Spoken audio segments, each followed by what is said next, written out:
Hello, fruit friends. Today we're going to be doing golden berries. So this was a request from Rogue Rutabaga. She's a friend that I have at a local community garden. I'm excited to try these. Haven't tried them before. I researched them a little bit. So these are golden gooseberries, a.k.a. Cape gooseberries. They are in the Solanaceae family. I don't know how to pronounce that scientific name, but it's in the same family as like a tomato or a potato, I think.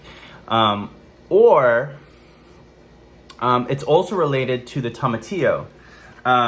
So if you didn't know, these have like a leafy shell, kind of like a husk. They come in like a papery leaf outer shell that you can kind of peel off, and then you got these inside. So just like the tomatillo. And also like a ground cherry, which I guess these are not. Ground cherries are different. I thought that these were ground cherries, but they're not. They look very similar, but they're not. So I picked these up at the my local grocery market. I think they're called Sunbell Golden Berries. Tangy, tropical, and sweet. Produce of Colombia and imported through Miami. I do believe these originated in South America. So let's get these out onto our plate and take a look and have a bite. So they had a little bit of a sticky coating and I couldn't wash it off. So we're just gonna go with that. Just wanted to cut one open to see what it looks like. They are firm in my hand, they're firm. Okay, interesting. So it's kind of like a cherry tomato. All right, let's try these golden berries from Whole Foods.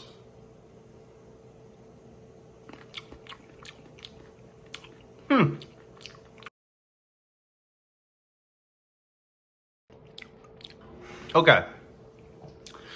Well, they're not bad. These ones also aren't particularly good. I think they're more good than bad, though. They're a little citrusy. Okay. Imagine this. Imagine a cherry or grape tomato that doesn't have that like jelly stuff in the middle. It's all flesh. And in addition, the outer skin is kind of thicker, harder to pierce. Once you do pierce it, it is a nice pop, but it's not like jelly popping in your mouth. It's kind of just like the flesh, which is also kind of chewier than it's chewier. It's got more substance. It's just heavier than the cherry tomato. And then there is some juices that come out. And the flavor, there's like, it's citrusy. There's kind of a little tomatoey taste in there, but not really. It's citrus. You get the acidity. And the flavor, it's kind of tropical. It's like a tropical cherry tomato, kind of like pineapple-y or orangey. It's interesting. You don't really taste the seeds, they're tiny. The inside is a burst of flavor. And it does kind of fall apart in your mouth, but not in the same way a cherry tomato would. For example, if you squeeze a cherry tomato between your tongue and your upper palate or your upper mouth, that thing will likely pop, and then the insides will like just spread out everywhere in your mouth.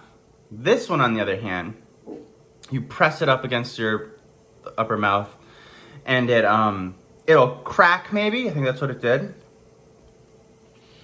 And some of the seeds come out, but a lot of it stays intact. You know, they're growing on me. They're nice. They're a little, some of them are a little sour.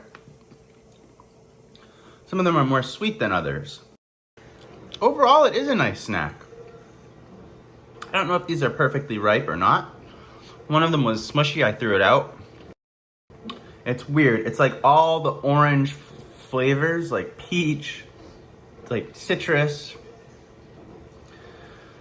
all in one. I don't know if color of a thing, of a fruit, has any correlation to the flavor. I imagine in some cases it does.